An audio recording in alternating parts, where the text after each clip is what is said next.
बंदरगाह पर खड़े जहाज सभी प्रकार के थे।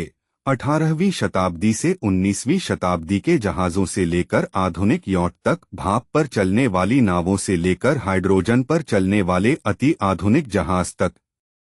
मुझे बताया गया कि जो विशाल जहाज सामने खड़ा था वह एंटी मैग्नेटिक अर्थात चुंबकीय शक्ति से मुक्त और एंटी ग्रेविटेशन यानी गुरुत्वाकर्षण शक्ति से मुक्त था।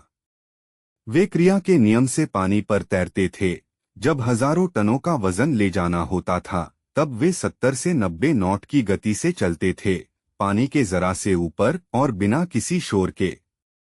मुझे यह बताया गया कि यह क्लासिक जहाज दूरस्थ देशों भारत, जापान व चीन के थे, जहां मूल वासियों ने अपनी कॉलोनी बसा ली थी, लेकिन वे लोग अभी तकनीकी प्रगति के लाभ उठाने की स्थिति में नहीं थे। लतीनूजी से मुझे यह भी पता चला कि मुंह के नेता लोग अपने वैज्ञानिक ज्ञान को गुप्त रखते थे, उदाहरण के लिए नाभिकीय ऊर्जा, एंटी ग्रेविटेशन और अल्ट्रासाउंड का विज्ञान। इस नीति से वे पृथ्वी पर अपनी महत्ता और प्रभुता को बनाए रखते थे और उनकी सुरक्षा कायम रहती थी। दृश्य काट दिया गया और हमने फिर से अपने को भूमि पर नगर का रात का दृश्य देखा। सारा नगर बड़े बड़े गोलों से एक जैसा प्रकाशित था, जैसा कि रा का मार्ग भी था जो कि सवानासा के महल की तरफ जाता था। नक्काशी किए गए स्तंभों पर प्रकाश फैलाने वाले ग्लोब मार्ग के किनारे जैसे दिन का प्रकाश कर रहे थे। मुझे बताया गया कि ये ग्लोब नाभिकीय ऊर्जा को प्रकाश में परिवर्तित करते थे और बिना बुझे हुए हजारों सालों तक काम कर सकते थे। मैं स्वीकार करता हूं कि मैं समझा नहीं, पर मैंने विश्वास कर लिया। एक और दृश्य बदला, दिन का प्रकाश था।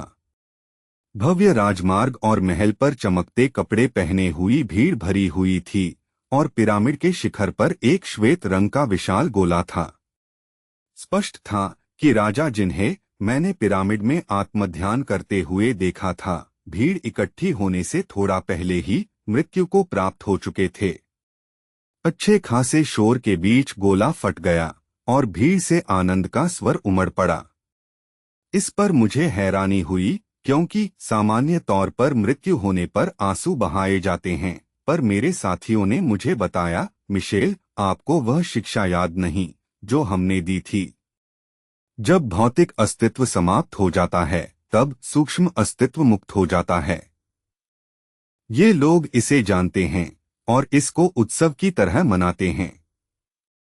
3 दिनों के अंदर राजा का सूक्ष्म शरीर पृथ्वी को छोड़कर परमात्मा में लीन हो जाएगा। इसके लिए राजा ने अपने इस अंतिम जन्म के आचरण को उदाहरण के योग्य बनाया, जबकि उन्हें बहुत कठिन जिम्मेदारियां और काम करने पड़े। मेरे पास कोई उत्तर नहीं था और मुझे ताओ द्वारा इस प्रकार अपनी भुलक्कड़ता पकड़े जाने पर शर्म का अनुभव हुआ।